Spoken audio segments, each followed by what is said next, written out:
Everyone, sequence series में हमारे पास third chapter चल रहा था, इनफाइनाइट सीरीज, जो कि आपका सेकेंड यूनिट के लोग आता है।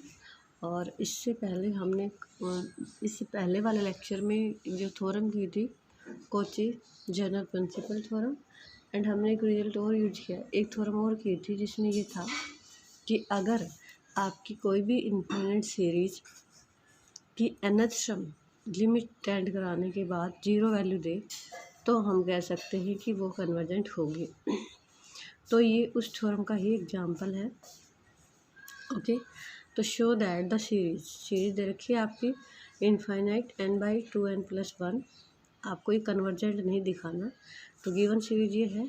अब यहाँ से हम इसकी nth टर्म को पिक करेंगे, ठीक है। तो देखो यहाँ पे स्मैशन सीरीज की जो नोटेशन है, आप उसमें क्या लिखते हो, n=1 से इन्फिनिटी एंड an। तो दैट मीन्स ये जो बचता है आपका वो an है। तो आप इसको an को ऐसे पिक उठा लिए। अब देखिए, मैंने ये कहा था अगर आपका ऊपर और नीचे दोनों तरफ n है तो हम अपने फंक्शन को, अपने टर्म को सेव कर सकते हैं लिमिट से। अगर आपके पास ये ओनली ऊपर n होता तो हमारे पास कोई बचने का रास्ता नहीं था और हमें सीधी लिमिट लगा के इसको इन्फिनिटी बनाना पड़ता। लेकिन हम देखिए होमोजीनियस है, मतलब न्यूमिनेटर और डिनोमिनेटर दोनों की डिग्री सेम है, तो हमने दोनों की हाईएस्ट डिग्री को कॉमन लिया और कट किया। तो ये आपके पास देखो, अब लिमिट एंड कराओगे तो ये तो जीरो बन गया और 1/2, तो that is not equal to zero. तो नॉट इक्वल टू जीरो तो हम कह सकते कन्वर्जेंट नहीं है। और आपने इसके उसमें कन्वर्स में पढ़ा था कि अगर कन्वर्जेंट है तो ज़रूरी नहीं है कि उसकी nth टर्म क्या करो, जीरो को टेंड करे, ठीक है। नाउ नेक्स्ट जो थ्योरम है आपकी, ये आपकी इम्पोर्टेंट है। इसका रिजल्ट जो है काफ़ी क्या आगे वाले हर चैप्टर में यूज होगा, कई क्वेश्चंस में यूज होता है, चैप्टर्स में 2 चैप्टर में यूज होगा। कन्वर्जेंस और डाइवर्जेंस ऑफ ज्योमेट्रिक सीरीज, कि आपके पास कोई ज्योमेट्रिक सीरीज है, ठीक है। यहाँ पे हमारे पास इनफाइनाइट सीरीज है लेकिन हम उसका कोई पैटर्न नहीं पकड़ पा रहे, मतलब पैटर्न इसी ने दिया है तो वो ना तो एपी में है ना जीपी में है, वो इसके हिसाब से है, ठीक है। अब कह रहे हैं कि आपके पास जो इनफाइनाइट सीरीज दे रखी है वो सिर्फ जीपी की ही फॉर्म में हो, तो आप क्या कैसे उसको कन्वर्ज और डाइवर्ज करोगे। तो ज्योमेट्रिकल सीरीज किस टाइप की लोगे आप, a प्लस में AR+AR² ले लिया अप टू इन्फिनिटी। तो अगर हमारा r का मॉडुलस लेस इक्वल क्या है 1, r का जो मॉडुलस है वो लेस इक्वल क्या है 1 है, तो क्या कहेंगे कि वो कन्वर्ज करेगी। अगर r ग्रेटर इक्वल है किससे 1 से, तो क्या करेगी डाइवर्ज। r अगर इक्वल्स टू -1 है तो ऑसिलेटिंग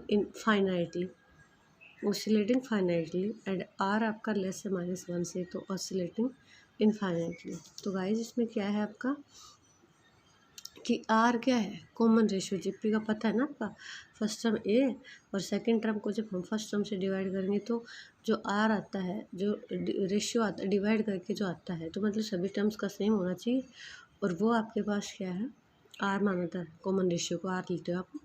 तो अगर आपका ये चारों पॉइंट आपको माइंड में रखने हैं कि अगर आप, मैंने इससे पहले वाले एक्सरसाइज में क्वेश्चन में रिजल्ट यूज भी किया था, ये वहाँ पे साइड में शो करा था कि अगर मॉडुलस ऑफ r लेस 1 से, तो हमने वहाँ पे कन्वर्स दिखाया था, नहीं वहाँ पे हमने लिमिट जब टेंड कराई तो r की n ने 0 को टेंड किया था, ठीक है।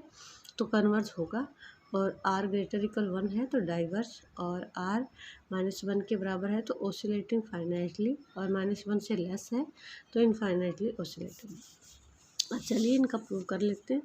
तो हम सबसे पहले क्या करेंगे, पार्शियल सम लेंगे। ऐसा हमने पार्शियल सम ले लिया एन टर्म्स का, तो हमारा a स्टार्ट हो रहा है तो a + AR, तो लास्ट वाली टर्म आपके पास क्या होगी AR की n-1। ये किस में है, जीपी में है, तो एसन दिया आपने, जीपी का सम का फॉर्मूला लगा दिया, ठीक है। यहाँ पे हमारा r हमें ये पता है नॉट इक्वल टू 1 है।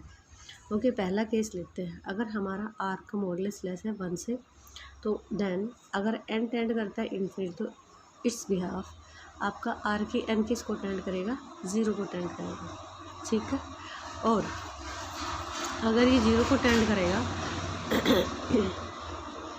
तो गाइस ये चीज़ क्या बन जाएगी 0, और आपके पास बन जाएगा a/1 - का r। ये क्या हमारे पास एक फाइनाइट क्वांटिटी है, तो लिमिट एंड कराने के बाद आपके पास फाइनाइट क्वांटिटी बन रही है, तो आप क्या कह सकते हो। और जो भी यूनिक है आपने देखा था कल वाले थ्योरम्स में भी कि आप बेशक से एम टर्म्स को टेंड करा दो या एन टर्म्स का पार्शियल सम लो, अगर आपकी सीरीज कन्वर्जेंट है तो वो सेम यूनिक पॉइंट पे ही कन्वर्ज करेगी। ओके, तो देखो कन्वर्जेंट है ही आपका। अब सेकंड केस में हमारे पास था कि आर ग्रेटर इक्वल है किससे 1 से, तो हमने लिया कि आर अगर आपका ग्रेटर लेते हो किससे 1 से, तो आर ग्रेटर लेते हो 1 से, तो एज आपको पता है कि अगर एन टेंड करेगा इन्फिनिटी को, तो ये आपके पास क्या हो जाएगा, आर की एन टेंड करेगा किसको, मान ये भी इन्फिनिटी को करेगा। देखो आपको ये रिजल्ट याद रखना है, ठीक है। एन टेंड इन्फिनिटी करता है तो आर की एन भी इन्फिनिटी को टेंड करेगा, और ये सारा ही क्या बन गया, इन्फिनिटी। देखिए डाइवर्जेंट है, ठीक है। और नेक्स्ट से इसमें पार्ट में था कि आर इलेस ग्रेटर इक्वल 1 है, तो हमने ग्रेटर का दिखा दिया, हम इक्वलिटी का दिखाते हैं। एक बार लिखाओगे 1 की इक्वल है तो ए बन जाएगी, तो इसका एस एन क्या बनेगा, एन टाइम्स ऑफ ए, ठीक है। Limit n tends to infinity S n, limit and कराओगे इन्फिनिटी, तो thus the given series is divergent बन गई आपकी। तो आपने लिया थर्ड केस, अगर आर आपका क्या हो -1, तो देन एस एन -1 हो, तो एस एन क्या बनेगी आपके पास, एस एन होगी। तो देखिए इसमें अल्टरनेट डालोगे, आर की वैल्यू -1, तो ए माइनस ए प्लस का ए, आर स्क्वायर है ना यहाँ पे, तो ये पॉजिटिव बन जाएगा, ठीक है। तो देखिए आपके पास जब एन ओड होगा तब तो आपके पास एक एक्स्ट्रा टर्म बच जाएगी, और A1 होगा तो 0 बच जाएगा, ठीक है। Sequence S n oscillate finitely between 0 to A, तो आपके पास ओसिलेट हो रही है और फाइनाइट है, 0 किसके, A के बीच में, तो हम क्या कह सकते हैं, ओसिलेटिंग फाइनाइट है, ठीक है। नेक्स्ट आपके पास केस था कि आर लेस है किससे 1 से, तो देन आर अगर वह लेस है 1 से, तो देखिए मैंने इसका सिंबल चेंज किया, तो माइनस का आर ग्रेटर होगा किससे 1 से, इस माइनस आर को हमने नया नाम दे दिया एक्स। अब अगर आपका एन टेंड करता है इन्फिनिटी, तो एक्स की एन किसको टेंड करेगा, एक्स की एन, क्योंकि आपने आर को नेगेटिव ले रखा है ना, तो एन टेंड करता है इन्फिनिटी, तो एक्स की एन किसको टेंड करेगा, इन्फिनिटी, ठीक है। एक्स की एन एस एन मतलब सम लिया आपने, आप हमने आर की जगह क्या डाल दिया, -x डाला, देखो आर की जगह यही तो आएगा -x, देखो एक्स आर की जगह -x कर सकते हो ना, ठीक है। ये आपका प्लस बन गया। अब कह रहा है कि अगर आपका n इवन हो, पावर जो है वो इवन हो, तो a इंटू में 1 माइनस का x n बचेगा, और ओड होगा तो पॉजिटिव हो जाएगा। लेकिन दोनों ही केसेस में आपका x की n है, और जब आपका n टेंड करता है इन्फिनिटी, तो x की n किसको टेंड करता है, इन्फिनिटी को टेंड करता है, कर रहा है ना। तो इवन के लिए भी आपका -इन्फिनिटी, एंड ओड के लिए क्या हो जाएगा, प्लस का इन्फिनिटी। तो हम क्या कह सकते हैं कि आपकी जो सीक्वेंस है वो इनफाइनाइटली ओसिलेटिंग है, ठीक है। Okay, thank you, have a nice day.